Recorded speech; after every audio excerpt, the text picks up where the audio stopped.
Fuentes is now an exile in Costa Rica. He tells how he allowed the CIA to use his country as a training camp for the brigade of Cuban refugees who landed in the Bay of Pigs to overthrow his old enemy, Castro.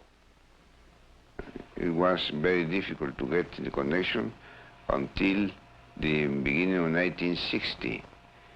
And then we talked with President Eisenhower, and then he sent some people to my country.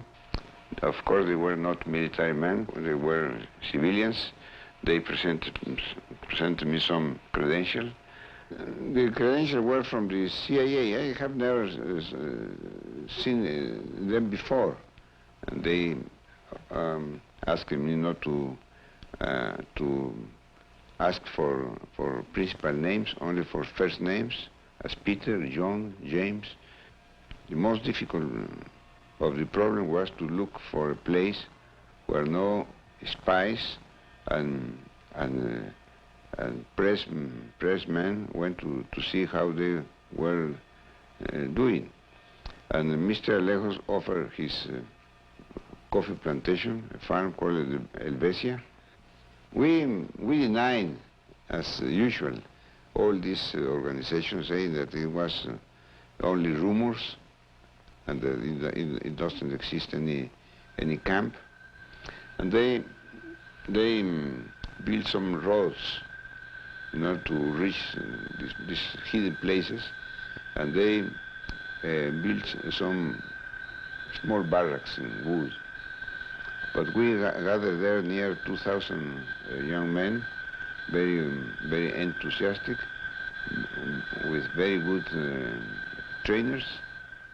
This hilly place has just about been taken over by the forest.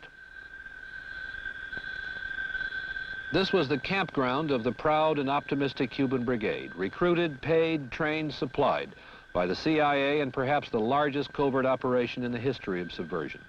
What remains now is only the outdoor altar at which the Cubans prayed for victory. The CIA's Richard Bissell, author of the invasion plans, reflects on the lessons learned. I think this is an unlearnable lesson.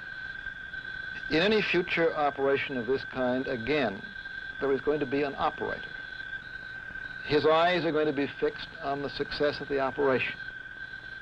So far as he is concerned, it is going to be desirable to do things that, from the standpoint of others in the government, will involve major risks in a quite different dimension.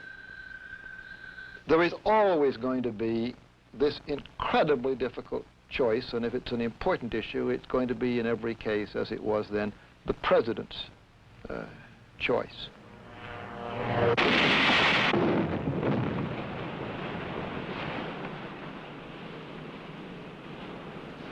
I think one of the few things that can be said pretty much as a fact about the Bay of Pigs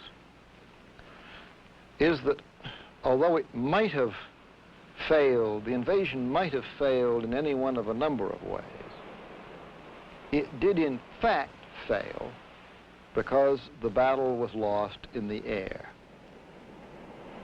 The most fragile commodity in the secret war is truth.